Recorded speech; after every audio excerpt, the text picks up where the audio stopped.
Hay hábitos tan comunes en la vida espiritual de millones de católicos que pasan completamente desapercibidos hasta que alguien se atreve a mirarlos con atención y a preguntar si realmente ayudan a acercarse a Dios o si simplemente se han repetido durante años por costumbre. Uno de esos hábitos es la forma en que rezamos al final del día, especialmente cuando el cansancio nos vence y el cuerpo busca descansar antes que orar. Durante mucho tiempo esta práctica ha permanecido sin análisis profundo, como si la postura del cuerpo no tuviera ninguna relación con la calidad del encuentro con Dios. Sin embargo, dentro de la tradición espiritual de la Iglesia existe una advertencia transmitida por uno de los santos más influyentes del siglo XX, un hombre cuya vida estuvo marcada por fenómenos extraordinarios y por una entrega total al sufrimiento unido a Cristo, el Padre Pío de Pietrelcina. Antes de avanzar, es importante aclarar algo con total transparencia. Nada de lo que se va a exponer aquí pretende generar culpa innecesaria ni condenar una práctica que muchos realizan con buena intención. Rezar acostado no es un pecado. Esto debe quedar claro desde el inicio. Sin embargo, la vida espiritual no se reduce a lo que es pecado o no lo es. Existen también dinámicas, disposiciones y condiciones que favorecen o dificultan el encuentro con Dios. Y es precisamente ahí donde entra la reflexión que hoy exploramos. El Padre Pío, un sacerdote capuchino que vivió una vida de profunda unión con Dios y de sufrimiento físico constante, dejó enseñanzas transmitidas por quienes lo acompañaron de cerca, en las que advertía sobre las implicaciones espirituales de rezar en posición horizontal. Para comprender la seriedad de esta observación, primero hay que conocer quién fue este hombre. Francesco Forgione nació en 1887 en Pietrelcina, un pequeño pueblo del sur de Italia, en el seno de una familia humilde profundamente religiosa. Desde su infancia mostró una sensibilidad espiritual inusual que fue reconocida tanto por su familia como por su entorno eclesial. A los 15 años ingresó en la Orden de los Capuchinos, donde tomó el nombre de Fra Pío. Fue ordenado sacerdote en 1910 y desde ese momento su vida quedó marcada por una combinación singular de sufrimiento físico, vida de oración intensa y dones espirituales que fueron cuidadosamente examinados por la Iglesia. Su historia no es la de un sacerdote común. En 1918, el 20 de septiembre, ocurrió un hecho que marcaría su vida para siempre. El Padre Pío recibió los estigmas de Cristo. Las heridas de la crucifixión aparecieron en su cuerpo, en sus manos, en sus pies y en su costado, y no como una lesión pasajera, sino como llagas abiertas que permanecieron durante décadas. Estas heridas sangraban de forma constante durante aproximadamente 50 años, sin infectarse ni cerrarse, y sin que la medicina pudiera ofrecer una explicación natural convincente. Médicos creyentes y no creyentes lo examinaron con rigor buscando causas físicas o psicológicas, pero ninguno logró explicar el fenómeno. Durante ese largo periodo el Padre Pío celebró la misa, confesó a miles de personas y vivió su vida sacerdotal con esas heridas visibles en su cuerpo. Su ministerio en San Giovanni Rotondo se convirtió en un centro espiritual al que acudían personas de todo el mundo. Enfermos que buscaban alivio, pecadores que encontraban en el confesionario una experiencia profunda de conversión y personas en crisis espiritual que salían de su presencia con una paz difícil de explicar. Su sola cercanía era percibida por muchos como algo que transformaba el ambiente. Cuando un hombre así habla sobre la vida de oración, sus palabras no pueden ser tratadas como simples opiniones devocionales. Provienen de alguien que vivió décadas en una relación intensa con el sufrimiento, la oración y el acompañamiento espiritual de almas heridas. Según lo transmitido por sus discípulos, el Padre Pío advertía que rezar acostado era una práctica problemática, no porque fuera moralmente incorrecta, sino porque colocaba al cuerpo en la misma postura asociada al sueño y a la muerte, lo que favorecía la distracción y la pérdida de atención en la oración. Esta idea, aunque sencilla en apariencia, abre una reflexión más profunda sobre la relación entre el cuerpo y la vida espiritual, una relación que ha sido tratada con gran seriedad en la tradición cristiana. Y es precisamente desde este punto donde comenzaremos a adentrarnos en el verdadero alcance de esta enseñanza. La enseñanza que se desprende de esta advertencia no se entiende correctamente si se separa del principio fundamental de la espiritualidad cristiana. El ser humano no es solo un alma que habita un cuerpo, sino una unidad viva en la que lo físico y lo espiritual están profundamente unidos. Esta visión cambia por completo la forma en que entendemos la oración. No estamos hablando únicamente de pensamientos dirigidos a Dios, sino de una experiencia total en la que la persona entera participa. El cuerpo no es un accesorio sin importancia, sino parte activa del acto de rezar. Lo que hacemos con él influye en lo que ocurre en el interior, y lo que ocurre en el interior también se refleja en el cuerpo. Esta interacción ha sido reconocida por la Iglesia desde sus orígenes y se mantiene como un principio constante en la vida de los santos y en la tradición espiritual.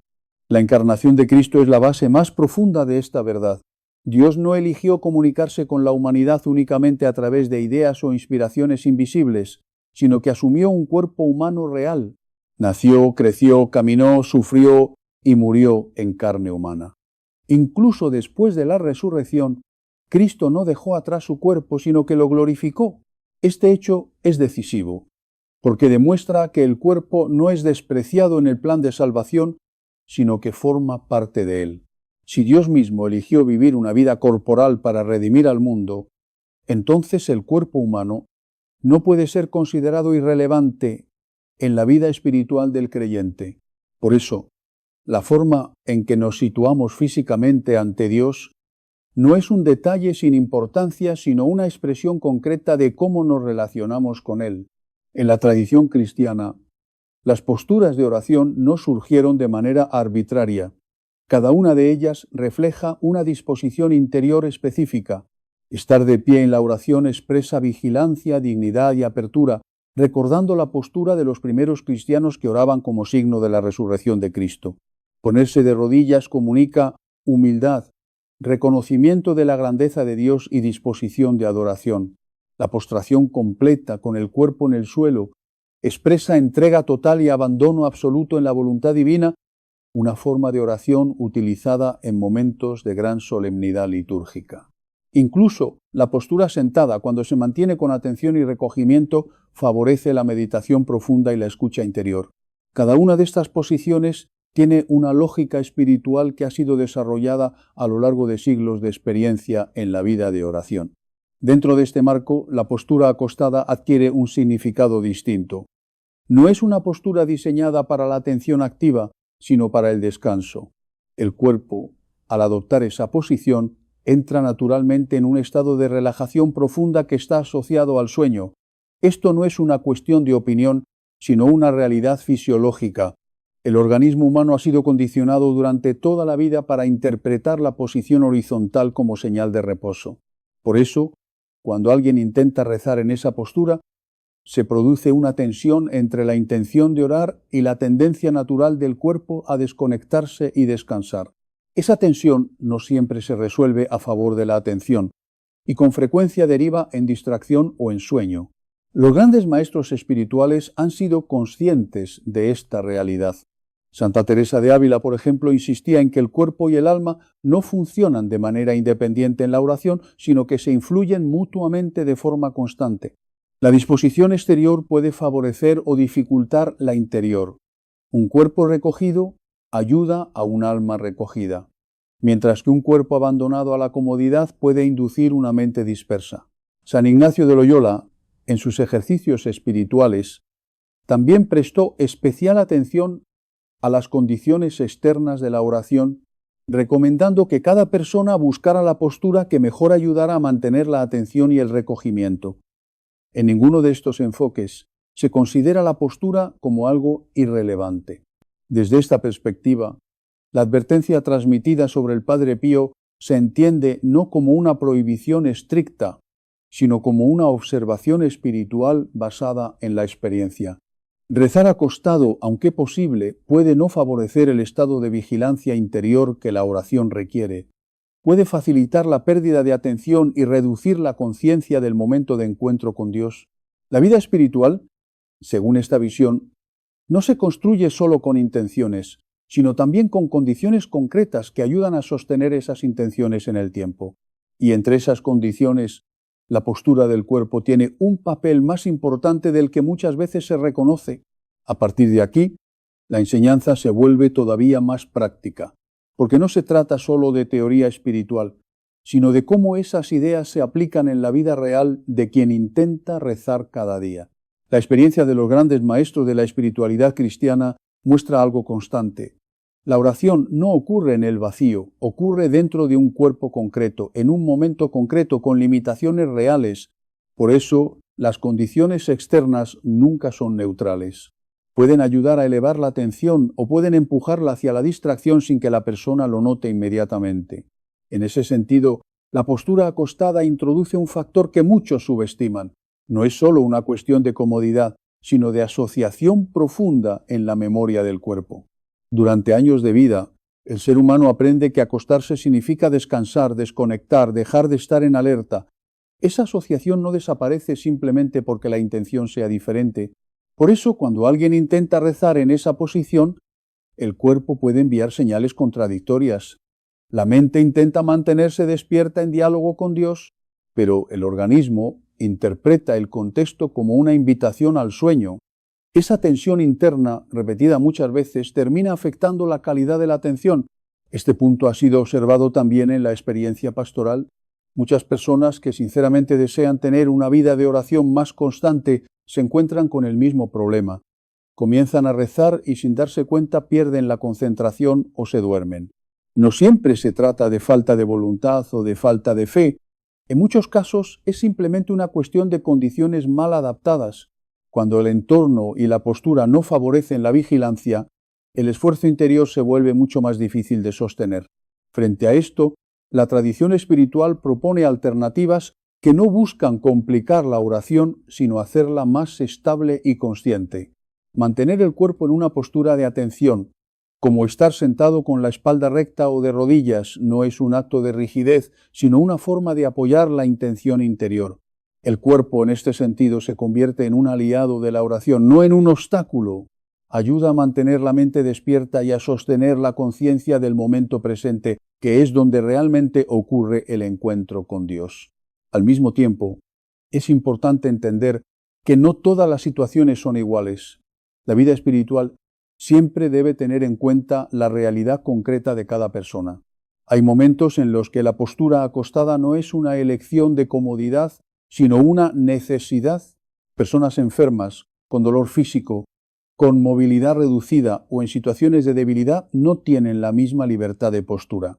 En esos casos, la oración no pierde valor por la posición del cuerpo. Lo esencial sigue siendo la disposición del corazón. Y Dios no mide la calidad de la oración por la capacidad física de quien reza, sino por la sinceridad con la que se dirige a Él. Sin embargo, cuando existe la posibilidad real de elegir, la tradición invita a reflexionar sobre qué postura ayuda más a la atención y al recogimiento. No se trata de imponer una norma rígida, sino de desarrollar conciencia espiritual. La vida de oración en este sentido no es automática. Requiere aprendizaje, discernimiento y pequeños ajustes que pueden tener un impacto significativo en la experiencia interior. También es importante reconocer que la oración no es solo un acto mental, sino una forma de presencia. Estar presente ante Dios implica algo más que pensar en Él. Implica situarse de manera consciente en una actitud de escucha, de apertura y de vigilancia interior. Esa vigilancia que los textos espirituales antiguos llaman sobriedad del alma, necesita condiciones que la sostengan. Cuando esas condiciones no están presentes, la mente tiende a dispersarse con más facilidad. Por eso, la advertencia atribuida al Padre Pío no debe interpretarse como una limitación, sino como una invitación a la conciencia. No es una regla que excluye, sino una experiencia que orienta. Señala un aspecto concreto de la vida espiritual que muchas veces se pasa por alto: la importancia de cómo nos disponemos físicamente cuando nos dirigimos a Dios. Esa disposición no sustituye la fe, pero sí puede influir en la forma en que la fe se expresa en la práctica diaria.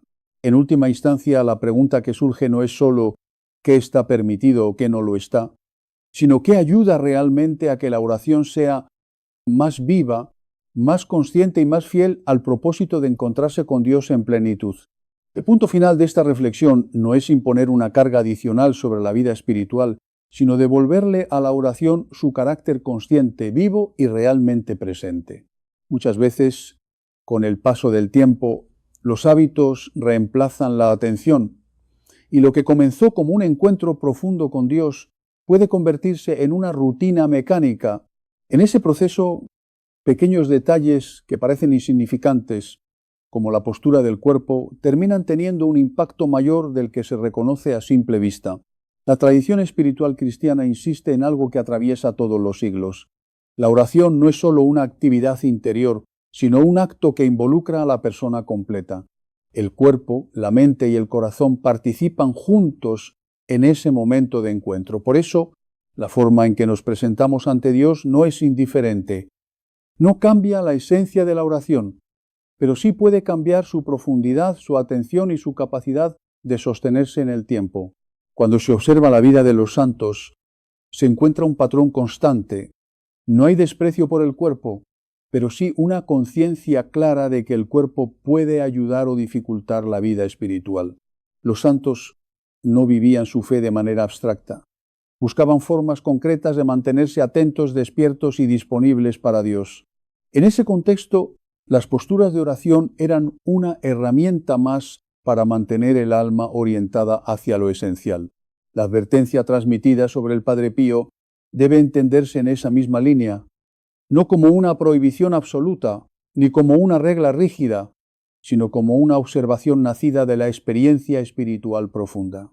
Señala algo que muchos descubren solo después de años de vida de oración, que la comodidad extrema no siempre favorece la atención interior y que el cuerpo, cuando se abandona completamente al descanso, puede arrastrar consigo la mente hacia la dispersión o el sueño. Al mismo tiempo, esta enseñanza no elimina la misericordia ni la comprensión de la realidad humana. La vida espiritual no ignora las limitaciones del cuerpo ni las circunstancias personales. Hay momentos en los que la única opción posible es rezar desde la debilidad, desde la enfermedad o desde el cansancio extremo. En esos casos, la oración acostada no pierde valor, porque lo esencial no es la postura, sino el corazón que se dirige a Dios con sinceridad. Sin embargo, cuando existen opciones, la invitación es a reflexionar con honestidad. Preguntarse si la forma en que rezamos está ayudando realmente a mantener la atención o si por el contrario está facilitando la distracción constante. Esa pregunta no busca generar culpa, sino claridad. Porque en la vida espiritual, la claridad es un paso necesario para el crecimiento. En el fondo, todo este tema apunta a una verdad más amplia. La oración requiere presencia real. No solo intención, sino presencia. Y la presencia no es automática. Se construye con atención, con disposición interior y también con condiciones externas que la sostienen. El cuerpo, en ese sentido, no es un enemigo de la oración, sino una realidad que puede ser educada para colaborar con ella. Así, la enseñanza que emerge de esta reflexión no es restrictiva, sino formativa. Invita a recuperar la conciencia de que cada detalle en la vida espiritual tiene un significado, incluso aquellos que parecen menores. Y recuerda que rezar no es solo hablar con Dios, sino situarse ante Él de una manera que refleje respeto, atención y apertura. Al final, lo que queda no es una norma, sino una invitación a vivir la oración con mayor profundidad, con mayor vigilancia interior y con una conciencia renovada de que incluso el cuerpo puede convertirse en un instrumento de encuentro con lo divino cuando se utiliza con intención y amor.